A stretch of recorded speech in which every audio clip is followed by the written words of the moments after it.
Hello everyone, magandang buhay po sa lahat. Welcome na welcome po kayo dito sa aking Mathematics Tagalog tutorial. Sa video na ito ay papaliwanag ko po sa inyo about comparing integers and ordering integers. So sa pagko-compare ng integers ay dalawa lang po yung symbol na pwede nating gamitin. So we can use is less than and is greater than symbol. So pag nilagay po natin between the two integers itong symbol na is less than and is greater than ay magiging true po yung ating statement so that we can compare. At sa ordering integers naman, there are two ways to order integers. First way is that arrange the integers in increasing order. So when you say increasing order, from smallest integer to largest integer. Another one is decreasing order. So when you say decreasing order, from largest integer up to the smallest integer. So how to compare integers? Ano ba yung technique na mas mabilis po nating maintindihan para ma-compare natin integers? At ano po yung technique para may arrange natin yung integers in easiest way? So ipapaliwanag ko po yan sa inyo step by step. Okay, so let's start. Unahin po muna natin yung comparing integers. So paano nga po ba mag-compare ng integers? Okay? So compare the pair of integers using the symbol is less than or is greater than. So for example, ito po yung ating i-compare. So 8 and negative 4. And then sa pagitan po niya ay box, mean to say, dito po natin ilalagay yung sagot natin na is less than or is greater than. Okay, so magbigay lang po ako ng konting insight about integers using number line. Okay? So sa number line, kapag inarrange po natin or kapag ipinlat po natin yung integers, ay ito po yung ating concept. An integer is greater than another integer if the integer is at the right of the other integer on the number line. Okay, for example, mag-set po ako ng integers dito sa number line. Okay?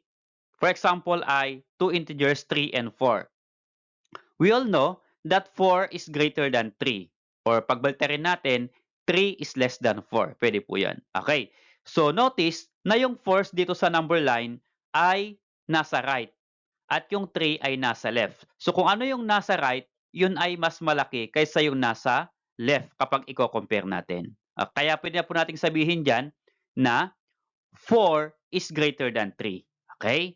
Or kapag 3 naman yung unahin nating integer, pwede naman pong 3 is less than 4. Okay? So yung 3 ay mas mababa kaysa 4. Another one, mag-cite po ako dito sa part ng negative. For example, i-compare natin yung 0 and negative 4. Okay? So yung 0 ay nasa right nung negative 4. So meaning to say, 0 is greater than negative 4 kasi nasa right yung 0. So kapag gagamitan po natin ng symbol na is less than, is greater than, can be 0 is greater than negative 4. O kapag unahin naman po yung natin yung negative 4 is less than 0. Okay, ganun po yun. Okay, so balikan natin yung two integers na 8 and negative 4. So pwede po nating i-plot yung dalawang integers sa number line. Okay? So kapag ipa-plot po natin yung 8, andito po yung 8 at yung negative 4 ay iyon. So lagyan ko po ng dot. Yan. And then bilugan natin. So ito yung 8, ito yung negative 4. So 8 ay nasa right, negative 4 ay nasa left dito sa number line. So mean to say, 8 is greater than negative 4 since 8 is at the right of negative 4. So 8 ang nabanggit dito na integer na nauna, kaya ang ilalagay po natin ay is greater than. So 8 is greater than negative 4. How about kung balterin ko yung dalawang integers? Unahin ko yung negative 8 dito, negative 4 dito at yung isa naman ay sa 8. Okay? Interchange natin yung position ng dalawang integers. So kapag in-interchange natin, ibig sabihin ay baltarin din natin itong symbol. Instead na greater than, gawin din po nating less than. Okay? So this will become negative 4 is less than 8. Okay? Okay, so another example to master the lesson. The two integers that we're going to compare are negative 1 and positive 5. So by using the number line, okay, if you're going to plot, andito yung negative 1 at yung 5 naman ay eto. Okay? So negative 1, 5, and then bilugan natin. So in our number line, yung 5 ay nasa right, yung negative 1 ay nasa left. Okay? Pero ang unang nabanggit dito na integer ay negative 1. Ito po yung negative 1 ang unang nabanggit. So, i-compare natin sa 5. So, ano yung symbol na ilalagay natin para ito ay true? Okay? So, negative 1, syempre nasa left, that is less than positive 5. Okay? So, negative 1 is less than positive 5. Okay, so how about this number 3 example? 0 is blank, negative 3. So, what is the symbol that we're going to write here so that this statement will be true? Okay, so we all know, sabi ko po kanina, na yung 0 ay nasa right ng kahit na anumang negative integer. Okay? So, kung ipa-plot natin, yan po yung 0 at ito yung negative 3. So, ang concept po, 0 is at the right of any negative integers. Meaning to say, since 0 is at the right, then 0 is greater than any negative integers. Okay? So, 0, negative 3, ibig sabihin, ang ilalagay natin yung symbol is greater than. Okay, how about this number 4 to master the lesson? How about kung ganito po yung given? Medyo yung value dito ay 100. Medyo kapag igagraph natin sa number line ay malayo-layo ito mula sa 0. Okay? So negative 100 box 2. So kung ipa-plot natin yung 2, meron pong 2 dito sa ating number line. Okay, iyan po yan. Pero kapag ipa-plot natin yung negative 100 dito sa number line, ay wala pong negative 100. Okay? So, kailangan po nating dugsungan itong arrow natin, itong number line going to the left para umabot sa negative 100. So, ano po yung purpose? Bakit naglagay ako ng negative 100? So, pwede po nating i-compare itong dalawang integers without using number line. Okay?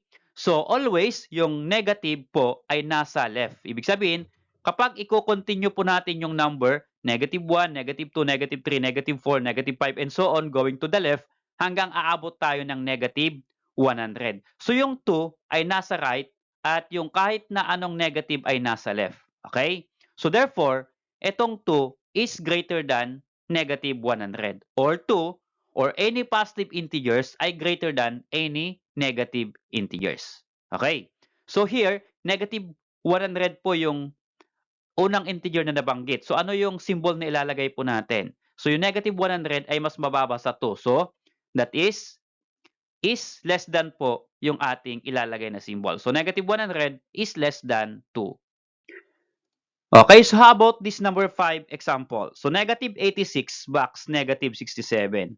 Okay, pareho po silang negative integers. Now, kung gagamitan po natin ng number line, ay medyo kailangan po natin ng mahaba-habang number line para umabot po sa negative 67 at negative 86. So ano po yung concept? Halimbawa, without using number line. So just imagine na itong number line from 0 going to the left are negative integers from negative 1 up to negative infinity. So papalaki po yung number dito papunta sa left. Ano po? Papalaki yung number. Pag papalaki yung number sa negative, papaliit din yung kanyang value. Okay? So, kapag dudugsungan natin yung ating number line, dito ko po ilalagay sa baba, ano yung nasa right? Ano yung mauuna dito? Negative 67 or negative 86? So, syempre, negative 67, saka mo maabot yung negative 86, di ba po? Negative 1, negative 2, negative 12, negative 13, hanggang negative 67, and then dugtungan nyo hanggang negative 86. Tama po ba? So, nasaan po ditong integer ang nasa right? Ang nasa right po ay negative 67. Ang nasa left ay negative 86. So therefore, negative 67 is greater than negative 86. Pero ang nabanggit po ditong naunang integer ay negative 86. So, ang gagawin po natin na symbol ay yung is less than kasi mas mababa po yan. So, negative 86 is less than negative 67. Okay, so ang concept po to dito sa negative integers, habang lumalaki yung number sa part ng negative, bumababa yung kanyang value. Kaya nga po sabi ko sa mga naunang video ko na negative 1 is greater than any negative integers, or in other words, the highest negative integer is negative 1.